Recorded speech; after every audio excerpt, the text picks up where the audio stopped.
नमस्कार, बघूयात आजचा पहिला प्रकार। आता हा पदार्थ तयार करण्यासाठी एका बाउलमध्ये 1 वाटी गव्हाचं पीठ घालायचं आहे। त्याच वाटीने यामध्ये पाव वाटी बारीक रवा घालायचा आहे। तुम्ही ते जाड रवा सुद्धा वापरू शकता। आता पोहे खाण्याचे 2 चमचे यामध्ये बेसन पीठ घालून घ्यायचं आहे। 1 चमचा आलं लसूणची पेस्ट घालायची आहे। 1 चमचा हिरव्या मिरचीचा ठेचा घालायचा आहे। तिखट आवडीप्रमाणे तुम्ही कमी जास्त करू शकता।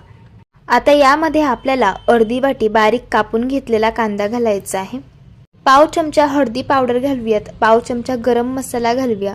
अर्धा चमचा जिरं घालायचं आहे आणि चवीप्रमाणे मीठ घालून घेऊयात। आता सगळ्यात शेवटी यामध्ये बारीक कापून घेतलेली कोथिंबीर घालून घ्यायची आहे।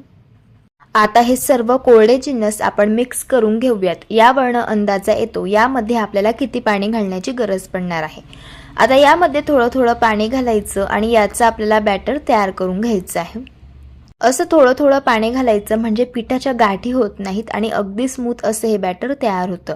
इथे मी बॅटर तयार करून घेतलेलं आहे। जसं आपलं डोस्यांचं बॅटर असतं तशाच पद्धतीचं आपल्याला हे बॅटर ठेवायचं आहे। तुम्ही बघून घ्या याची थिकनेस अशा पद्धतीची आहे आणि हे बॅटर तयार करण्यासाठी ज्या वाटीने गव्हाचं पीठ घेतलं होतं त्याच वाटीने 2 वाटी पाणी इथे मी वापरलं आहे। आता यावरती झाकण ठेवायचे 5 मिनिटांसाठी आणि हे बॅटर मुरण्यासाठी ठेवायचं आहे। बॅटर मुरत आहे तोपर्यंत आपण या पदार्थासोबत खाण्यासाठी चटपटीत चटणी बनवून घेऊया।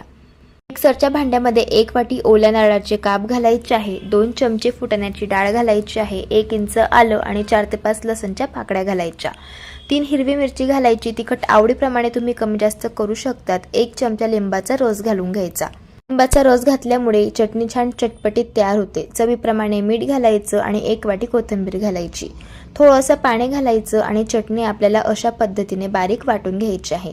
इथे आपली ही चटणी तयार झालेली आहे, पण ही चटणी आणखी चविष्ट तयार होण्यासाठी हिला आपण तडका देऊन घेऊया। त्यासाठी इथे मी एका पॅनमध्ये 2 छोटे चमचे तेल घातलं। तेल कडकडीत गरम करून घेतलं। यामध्ये 1 चमचा मोहरी घातली। मोहरी तडतडल्यानंतर 1 चमचा जिरं घातलं। 4 ते 5 कढीपत्त्याची पानं घातली आणि ही फोडणी छान 1 ते 2 सेकंद तेलावरती परतून घेतली। गरम गरम फोडणी आपल्याला या चटणीवरती घालून घ्यायची आहे आणि चटणी मिक्स करून घ्यायची आहे।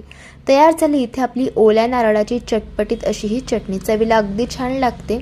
अशी ही खोबऱ्याची चटणी चपातीसोबत, भाकरीसोबत, पराठ्यासोबत आणि डोस्यासोबत खूप छान लागते।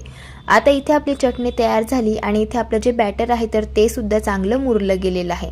आता यापासून आपल्याला डोसे तयार करून घ्यायचे आहे। त्यासाठी इथे मी तवा गरम करून घेतला। याला तेल लावून घ्यायचं आहे।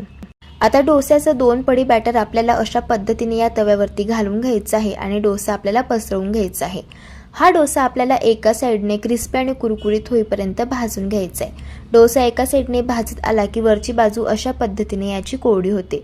यावरती आपल्याला अशा पद्धतीने तेल लावून घ्यायचं आहे आणि डोस्याच्या कळा देखील आपल्याला अशा पद्धतीने उलथण्याने मोकळ्या करून घ्यायच्या आहे आणि हा डोसा आपल्याला पलटी करून घ्यायचा आहे। बघू शकता छान अशी एका साइडने या डोस्याला जाडी पडलेली आहे। आता डोस्याची दुसरी साइड देखील आपण भाजून घेऊया। इथे मी हा डोसा दोघी साइडने छान क्रिस्पी आणि कुरकुरीत होईपर्यंत भाजून घेतलेला आहे। तयार झाला इथे आपल्या चवीला अगदी भन्नाट लागणारा हा गव्हाच्या पिठाचा डोसा। चवीला अगदी छान लागतो आणि मस्त असा जाडेदार तयार होतो। हे डोसे दिसायला एवढे सुंदर दिसतात त्यापेक्षा चवीला अगदी अप्रतिम लागतात। लहान काय मोठे सुद्धा खूप आवडीने खातील एवढे चविष्ट हे डोसे तयार होतात आणि मस्त असे जाळेदार, मऊ आणि स्पंजी असे बनतात। अशा पद्धतीने तुम्ही एकदा ट्राय करून बघा। प्रकार क्रमांक 2। आता हा पदार्थ तयार करण्यासाठी 1 वाटी गव्हाचं पीठ घ्यायचं आहे। त्याच वाटीने अर्धी वाटी यामध्ये जाड रवा घालून घ्यायचा आहे। हा पदार्थ तयार करण्यासाठी जाडच रव्याचा वापर करायचा। आता यामध्ये 1 वाटी गूळ घालायचा आहे। गुळाचं प्रमाण आवडीप्रमाणे कमी जास्त करू शकता। अर्धा चमचा वेलची पावडर घालूया। 2 चमचे ओल्या नारळाचे काप घालायचे आहे। तुम्ही ते सुका खोबऱ्याचे काप सुद्धा वापरू शकता आणि अगदी चिमूटभर यामध्ये आपल्याला मीठ घालून घ्यायचं आहे। आता हे सर्व कोरडे जिन्नस आपण मिक्स करून घेऊया। आता यामध्ये पाणी घालायचं आहे आणि याचं आपल्याला बॅटर तयार करून घ्यायचं आहे। पाणी असं थोडं थोडं घालायचं म्हणजे गव्हाच्या पिठाच्या गुठळ्या होत नाही आणि अगदी स्मूथ असं हे बॅटर तयार होतं। इथे मी बॅटर तयार करून घेतलेलं आहे। बॅटरची थिकनेस बघून घ्या। आपल्याला अशा पद्धतीची ठेवायची आहे। यापेक्षा जास्त सैल हे बॅटर ठेवायचं नाही। आता यावरती झाकण ठेवायचं आहे आणि 5 मिनिटांसाठी हे बॅटर आपल्याला मुरण्यासाठी ठेवायचं आहे। 5 मिनिटांनंतर बघू शकता बॅटर चांगलं मुरलं गेलेलं आहे। जर तुमचं बॅटर यापेक्षा खूप घट्ट झालं असेल तर यामध्ये 1 ते 2 टेबलस्पून तुम्ही पाणी घालू शकता. आता यामध्ये पाव चमचा आपल्याला बेकिंग सोडा घालून घ्यायचा आहे आणि एकाच डायरेक्शनमध्ये आपल्याला हे बॅटर फेटून घ्यायचं आहे. असा बेकिंग सोडा घातल्यामुळे हा पदार्थ हलका फुलका तयार होतो आणि मस्त असा स्पंज आणि सॉफ्ट बनतो. बॅटर तयार झालेला आहे. आता लगेच यापासून पदार्थ बनवायला सुरुवात करूया. त्यासाठी इथे मी आप्पेपात्र गरम करून घेतलं. यामध्ये आता आपल्याला तूप घालून घ्यायचं आहे. तुपाऐवजी तुम्ही ते तेलसुद्धा वापरू शकता, पण तुपाचा फ्लेवर यामध्ये खूप छान लागतो. आता तयार करून घेतलेलं हे बॅटर आपल्याला अशा पद्धतीने या आप्पे मोल्डमध्ये फिल करून घ्यायचं आहे. आता या आप्प्यांवरती झाकण ठेवायचं आहे आणि हे आप्पे गॅसच्या मंद आचेवरती 5 मिनिटं आपल्याला एका साईडने भाजून घ्यायचे आहे. 5 मिनिटानंतर बघू शकतात आप्पे मस्त टम्म फुगून वर आलेले आहे. आप्प्यांना छान जाळी पडलेली आहे. आता आपण हे आप्पे पलटी करून घेऊया. बघू शकता छान असे खरपूस एका साईडने हे भाजले गेले. अशाच पद्धतीने सर्व आप्पे आपल्याला पलटून घ्यायचे आहे आणि अशाच पद्धतीने दुसरी साईड देखील आपल्याला आप्प्यांची भाजून घ्यायची आहे. इथे मी हे आप्पे दोघी साईडने चांगले भाजून घेतले. आता आपण यांना काढून घेऊया. तयार झाले इथे आपले गव्हाच्या पिठाचे गोड आप्पे. चवीला अगदी छान लागतात. मस्त छान मऊ लुसलुशीत आणि स्पॉन्जी असे तयार होता. अशा पद्धतीने तुम्ही एकदा ट्राय करून बघा. प्रकार क्रमांक 3. हा पदार्थ तयार करण्यासाठी इथे मी 2 वाटी गव्हाचं पीठ घेतलेलं आहे. यामध्ये 1 छोटा चमचा तेल घालून घ्यायचं आहे. तेल आपल्याला कच्चंच वापरायचं आहे. चवीप्रमाणे मीठ घालूयात आणि हे सर्व जिन्नस आता आपल्याला मिक्स करून घ्यायचे आहे. आता पिठामध्ये थोडं थोडं पाणी घालायचं आहे आणि पिठाचा घट्टसर गोळा मळून घ्यायचा आहे. जसं आपण पुरी बनवण्यासाठी पीठ मळून घेतो तशाच पद्धतीचं घट्ट आपल्याला हे पीठ मळून घ्यायचं आहे. हे बघा अशा पद्धतीने इथे मी पीठ मळून घेतलेलं आहे. आता हे पीठ 5 मिनिटांसाठी आपल्याला रेस्ट करण्यासाठी ठेवायचं आहे. तोपर्यंत पुढची प्रोसेस बघूया. कढईमध्ये 2 छोटे चमचे तेल घालून घ्यायचं आहे. तेल गरम करून घेतलं. आता यामध्ये 1 चमचा जिरं घालायचे. जिरं फुलल्यानंतर यामध्ये 1 चमचा आलं लसूणची पेस्ट घालून घ्यायची आहे. इथे मी 2 हिरव्या मिरच्यांचे काप यामध्ये घालत आहे. तिखट आवडीप्रमाणे तुम्ही कमी जास्त करू शकतात. आता हे सर्व जिन्नस 1 ते 2 सेकंद तेलावरती छान परतून घ्यायचे. असे याला परतून घेतल्यानंतर यामध्ये आपल्याला 1 छोट्या साईजचा बारीक कापून घेतलेला कांदा घालून घ्यायचा आहे. आता हा कांदा आपण गुलाबी रंगावरती अशा पद्धतीने परतून घेऊया. आता यामध्ये आपल्याला काही भाज्या घालायच्या आहे. इथे मी पाव कप बारीक कापून घेतलेली शिमला मिरची घातली, पाव कप किसून घेतलेलं गाजर घातलं आणि पाव कप इथे मी मकीचे दाणे घातलेले आहे. आता या सर्व भाज्या आपल्याला मिक्स करून घ्यायच्या आहेत आणि यावरती 5 मिनिटं झाकण ठेवूयात आणि वाफेमध्ये आपल्याला ह्या भाज्या शिजवून घ्यायच्या आहे. एक गोष्ट लक्षात ठेवायची, 5 मिनिटांमधून 2-2 मिनिटांनी या भाज्या आपल्याला मिक्स करून घ्यायच्या आहे, म्हणजे भाज्या तळाला चिटकणार नाही किंवा जडणार नाही. इथे मी या भाज्या 5 मिनिटं छान वाफेमध्ये शिजवून घेतलेल्या आहे. आता यामध्ये पाव चमचा काळी मिरी पावडर घालायची आहे आणि चवीप्रमाणे मीठ घालायचे आणि याला मिक्स करून घ्यायचे. इथे आपलं हे मिश्रण तयार झालेलं आहे. हे मिश्रण पूर्णपणे थंड झाल्यावरती आपल्याला वापरायचं आहे. आता इथे आपलं गव्हाचं पीठ सुद्धा रेस्ट झालेलं आहे आणि हे मिश्रण सुद्धा थंड झालेलं आहे.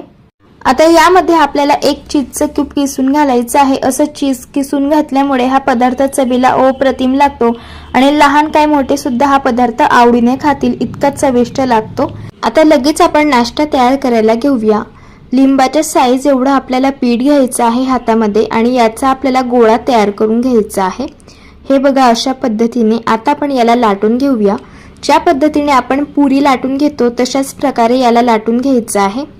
इथे आपण हे पीठ घट्ट मळून घेतलेलं आहे, त्यामुळे पुरी लाटताना पिठाची गरज पडत नाही. आता पुरी अशी लाटून घेतल्यानंतर यामध्ये आपल्याला 3 चमचे स्टफिंग घालून घ्यायचे आहे आणि ज्या पद्धतीने आपण मोदक तयार करून घेतो तशाच पद्धतीने याच्या आपल्याला प्लेट्स तयार करून घ्यायच्या आहे. तुम्हाला मी व्हिडिओमध्ये दाखवत आहे सेम तशाच पद्धतीने. हे बघा अशा प्रकारे अशा याच्या प्लेट्स तयार करून घेतल्यानंतर हे जे स्टफिंग आहे ते थोडंसं बोटाने प्रेस करून घ्यायचं. आता आपण याला पॅक करून घेऊयात. एक्स्ट्राचा जो पोर्शन आहे तर तो अशा पद्धतीने काढून घ्यायचा आणि थोडंसं बोटाने याला प्रेस करून घ्यायचं. आता आपण याला थोडंसं हाताने अशा पद्धतीने प्रेस करून घेऊयात. हे बघा अशा प्रकारे तुम्ही बघू शकतात. अगदी छान असा हा नाश्ता तयार झालेला आहे आणि दिसायलाही अप्रतिम दिसतोय. आता आपण याला भाजून घेणार आहोत, तर त्यासाठी तव्यावरती आपल्याला 2 चमचे तूप घालून घ्यायचे. तुपाऐवजी तुम्ही ते तेलाचा वापर सुद्धा करू शकतात, पण तुपाचा फ्लेवर यामध्ये खूप छान लागतो. आता तूप छान गरम झाल्यावरती हा जो नाश्ता आहे तो आपण तव्यावरती ठेवूया. याला आपल्याला एका साईडने क्रिस्पी आणि कुरकुरीत होईपर्यंत अशा पद्धतीने भाजून घ्यायचे. अशाच पद्धतीने दोघी साईडने इथे मी याला भाजून घेतलेला आहे. इथे मी हा नाश्ता दोघी साईडने क्रिस्पी आणि कुरकुरीत होईपर्यंत भाजून घेतलेला आहे. आता आपल्याला या नाश्त्याच्या चारही कडा अशा पद्धतीने भाजून घ्यायच्या आहेत. नाश्त्याची एक साईड भाजून झाल्यानंतर दुसरी साईड सुद्धा आपल्याला अशा पद्धतीने फिरवून घ्यायची आहे आणि याला देखील आपल्याला छान भाजून घ्यायचं आहे. अशाच पद्धतीने मी चारही बाजूंनी हा नाश्ता छान भाजून घेतलेला आहे. आता आपण याला काढून घेऊयात. हा नाश्ता चवीला तर एवढा छान तयार होतो, तुम्ही पिझ्झा आणि बर्गर सुद्धा विसरून जाल, एवढा चवीला मस्त हा नाश्ता लागतो. लहान काय मोठे सुद्धा आवडीने खातील एवढा टेस्टी हा नाश्ता तयार झालेला आहे. तुम्ही हा नाश्ता मुलांच्या टिफिन बॉक्स मध्ये सुद्धा देऊ शकतात. प्रकार क्रमांक 4. आता हा पदार्थ तयार करण्यासाठी पॅन मध्ये आपल्याला 1 वाटी पाणी घालून घ्यायचं आहे. ज्या वाटीने पाणी घेतलं त्याच वाटीने यामध्ये आपल्याला 1 वाटी गूळ घालून घ्यायचा आहे. आता हा गूळ आपल्याला पाण्यामध्ये विरघळून घ्यायचा आहे. गुळाचा पाक बनवायचा नाही, फक्त पाण्यामध्ये गूळ विरघळून घ्यायचा. गूळ पाण्यामध्ये छान विरघळलेला आहे. गॅस बंद करून घ्यायचा आणि हे पाणी आपल्याला पूर्णपणे थंड करून घ्यायचं आहे. नंतर वापरायला सुरुवात करायची आहे. त्यासाठी इथे मी एका परातीमध्ये 2 वाटी गव्हाचं पीठ घेतलेलं आहे. ज्या वाटीने आपण गूळ आणि पाणी घेतलं होतं त्याच वाटीने इथे मी हे पीठ घेतलेलं आहे. आता त्याच वाटीने यामध्ये आपल्याला पाव वाटी बेसन पीठ घालून घ्यायचं आहे. आता यामध्ये 1 चमचा बडीशेपची पावडर घालायची आहे. पाव चमचा आपल्याला सुंठ पावडर यामध्ये घालायची आहे आणि अगदी चिमूटभर मीठ घालायचं आहे. आता या पिठाला मोहन देण्यासाठी पॅन मध्ये आपल्याला 3 छोटे चमचे तूप घालून घ्यायचं आहे. तूप आपल्याला कडकडीत गरम करून घ्यायचं आहे. इथे मी हे तूप कडकडीत गरम करून घेतलेलं आहे. आता हे तूप आपल्याला या पिठामध्ये घालून घ्यायचं आहे. असे या पिठामध्ये मोहन घातल्यामुळे हा पदार्थ अगदी छान खुसखुशीत तयार होतो. आता हे तूप फार गरम आहे, त्यामुळे आपल्याला चमच्याने सुरुवातीला याला मिक्स करून घ्यायचं आहे. नंतर हाताने अशा पद्धतीने आपल्याला हे तूप पूर्ण पिठामध्ये मिक्स करून घ्यायचं आहे. असं हे पीठ पूर्णपणे मिक्स करून घेतल्यानंतर आपल्याला थोडंसं पीठ हातामध्ये घ्यायचं आहे आणि याची अशा पद्धतीची मूठ तयार करून बघायची आहे. अशी पिठाची मूठ बांधली गेली तर समजायचं तुपाचं मोहन पिठामध्ये अगदी परफेक्ट झालं आहे. आता हे गुळाचं पाणी आपल्याला थोडं थोडं या पिठामध्ये घालून घ्यायचं आहे आणि आपल्याला याचा अगदी घट्ट असा गोळा तयार करून घ्यायचा आहे.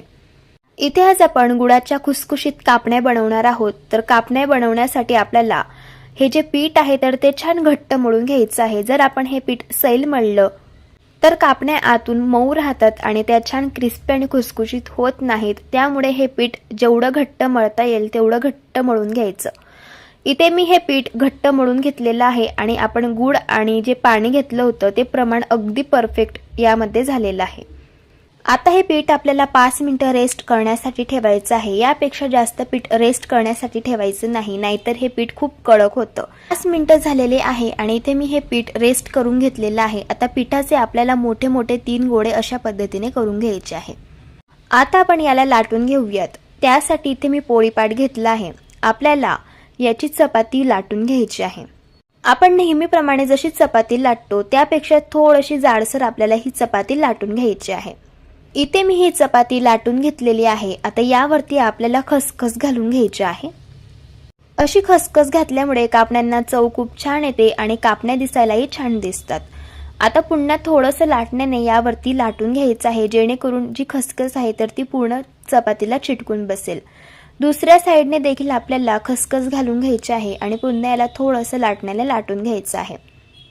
इथे मी चपातीच्या दोघी साईडने छान खसखस लावून घेतलेली आहे. इथे आपली ही चपाती तयार झालेली आहे. तुम्ही याची थिकनेस बघून घ्या. अशा पद्धतीची आपल्याला ठेवायची आहे. अशी आपण चपाती तयार करून घेतो त्यापेक्षा थोडीशी जाडसर आपल्याला ही चपाती ठेवायची आहे. आता लगेच आपण या कापण्या कट करून घेऊयात. इथे मी डायमंड शेपमध्ये कापण्या कट करून घेणार आहे. तुम्ही चौकोनी शेपमध्ये सुद्धा यांना कट करून घेऊ शकता. अशा या कापण्या डायमंड शेपमध्ये कट करून घेतल्यामुळे काजू कतली सारख्या दिसतात आणि दिसायला छान दिसतात. त्यामुळे मी अशा पद्धतीने कट करून घेतल्या. कापण्या कट करून झाल्या आहे. आता मी तुम्हाला यातील एक कापणी दाखवत आहे. तुम्ही बघू शकतात अगदी छान अशी ही कापणी तयार झाली आहे. आता या कापण्या आपल्याला अशा पद्धतीने प्लेटवरती काढून घ्यायच्या आहे आणि लगेच याला तळायला घ्यायचं आहे. त्यासाठी तेल गरम करून घेतलेलं आहे. आता या कापण्या आपल्याला गॅसच्या मीडियम फ्लेमवरती क्रिस्पी आणि कुरकुरीत होईपर्यंत हलक्या गुलाबी रंगावरती फ्राय करून घ्यायच्या आहे. कापण्यांची एक साइड फ्राय झाल्यावरती कापण्या पलटी करून घ्यायच्या आणि दोघी साइडने क्रिस्पी आणि कुरकुरीत होईपर्यंत फ्राय करून घ्यायच्या. इथे मी या कापण्या क्रिस्पी आणि कुरकुरीत होईपर्यंत हलक्या गुलाबी रंगावरती फ्राय करून घेतल्या. आता आपण यांना काढून घेऊया. इथे मी या कापण्या थोड्याशा हलक्या रंगावरती काढून घेत आहे, कारण कापण्या अशा तेलामधून काढल्यानंतर सुद्धा त्यांची कुकिंग प्रोसेस चालूच असते. इथे मी या सर्व कापण्या फ्राय करून घेतलेल्या आहे. तुम्हाला सांगितल्याप्रमाणे कापण्यांची जी कुकिंग प्रोसेस असते ती चालूच असते, त्यामुळे तुम्ही बघू शकतात कापण्यांना रंग थोडासा डार्क आलेला आहे. या कापण्या चवीला तर अगदी छान लागतात. मस्त छान क्रिस्पी आणि खुसखुशीत अशा या कापण्या तयार झालेल्या आहे. तुम्ही अशा पद्धतीने एकदा ट्राय करून बघा. प्रकार क्रमांक 5. पॅनमध्ये आपल्याला 1 वाटी पाणी घ्यायचं आहे आणि 1 वाटी गूळ घालून घ्यायचा आहे. आता हा गूळ आपल्याला पाण्यामध्ये विरघळून घ्यायचा आहे. गुळाचा पाक करायचा नाही, फक्त पाण्यामध्ये गूळ आपल्याला विरघळून घ्यायचा आहे. इथे मी हा गूळ पाण्यामध्ये छान विरघळून घेतलेला आहे. आता गॅस बंद करून घ्यायचा आहे आणि हे पाणी आपल्याला हलकं थंड करून घ्यायचं आहे आणि नंतर वापरायला घ्यायचं आहे. आता इथे मी एक बाउल घेतलेला आहे. यामध्ये आपल्याला 2 वाटी गव्हाचं पीठ घालून घ्यायचं आहे. ज्या वाटीने आपण पाणी घेतलं होतं त्याच वाटीने इथे मी पीठ घेतलेलं आहे. आता यामध्ये आपल्याला 1 चमचा बडीशेप पावडर घालून घ्यायची आहे. 2 मोठे चमचे पांढरे तीळ घालून घ्यायचे आहे. 1 चमचा खसखस घालायचे आहे आणि अगदी चिमूटभर मीठ घालायचं आहे. आता हे सर्व जिन्नस मी मिक्स करून घेतले. जे गुळाचं पाणी आपण तयार करून घेतलं होतं ते थोडं पाणी आपल्याला या पिठामध्ये घालून घ्यायचं आहे आणि हाताने याला मिक्स करून घ्यायचं आहे. असं थोडं पाणी घातल्यामुळे पिठाच्या गुठळ्या होत नाही आणि अगदी स्मूथ असं हे पीठ तयार होतं. आता यामध्ये उरलेलं देखील आपल्याला हे गुळाचं पाणी घालून घ्यायचं आहे. आता हे गुळाचं पाणी घालून घेतल्यानंतर मला असं वाटतं यामध्ये आणखी पाणी बसेल, कारण गव्हाच्या पिठाच्या क्वालिटीवरती अवलंबून असतं. यामध्ये पाणी थोडंसं कमी किंवा जास्त सुद्धा लागू शकतं. आता यामध्ये मी अर्धी वाटी यात पाणी घालून घेतलं आणि याला मिक्स करून घेतलं आणि अशा पद्धतीचं हे मिश्रण तयार करून घेतलं. इथे आज आपण या मिश्रणापासून गुलगुले बनवणार आहोत, तर असंच आपल्याला थोडंसं सैल हे मिश्रण हवं आहे. थिकनेस बघून घ्या, इतपत सैल हे मिश्रण आपल्याला ठेवायचं आहे. आता हे मिश्रण देखील आपल्याला 5 ते 6 मिनिटं एकाच डायरेक्शनमध्ये फेटून घ्यायचं आहे. असं याला फेटून घेतल्यामुळे हे मिश्रण हलकं फुलकं होतं. यामध्ये हवेचे कण भरले जातात आणि यापासून आपण जे गुलगुले बनवणार आहोत ते हलके फुलके तयार होतात आणि मस्त छान स्पंज आणि सॉफ्ट बनतात. इथे मी हे मिश्रण 5 ते 6 मिनिटं एकाच डायरेक्शनमध्ये फेटून घेतलेलं आहे. आता यापासून आपण गुलगुले बनवायला सुरुवात करूया. हाताला थोडंसं पाणी लावून घ्यायचं, थोडंसं मिश्रण हातामध्ये घ्यायचं. हे बघा अशा पद्धतीने, आणि आपल्याला असे हे गुलगुले तेलामध्ये घालून घ्यायचे आहे. त्यासाठी तेल इथे मी गरम करून घेतलंय. तुम्हाला हवे तसे लहान किंवा मोठे गुलगुले तुम्ही तेलामध्ये घालून घेऊ शकता. आता हे गुलगुले आपल्याला क्रिस्पी आणि कुरकुरीत होईपर्यंत हलक्या गुलाबी रंगावरती गॅसच्या मीडियम फ्लेमवरती फ्राय करून घ्यायचे आहे. गुलगुले फ्राय होत असताना तुमच्या लक्षात आलं असेल या गुलगुल्यांची साईज सुद्धा डबल झालेली आहे आणि गुलगुले छान टम्म फुगलेले आहे. इथे मी हे गुलगुले क्रिस्पी आणि कुरकुरीत होईपर्यंत हलक्या गुलाबी रंगावर छान फ्राय करून घेतले. आता आपण यांना काढून घेऊया. तयार झाले इथे आपले मस्त स्पंज आणि सॉफ्ट असे हे गुलगुले. चवीला अगदी छान लागतात आणि आतून मस्त स्पंज आणि सॉफ्ट असे तयार होता. अशा पद्धतीने एकदा ट्राय करून बघा. जर तुम्हाला आजची ही रेसिपी आवडली असेल तर व्हिडिओला लाईक करा, चॅनलला सबस्क्राईब करा आणि शेजारील बेल आयकॉन प्रेस करायला विसरू नका. व्हिडिओला जास्तीत जास्त शेअर करा. तर चला भेटूया एका मस्त अशा चमचमीत रेसिपी सोबत. तोपर्यंत धन्यवाद.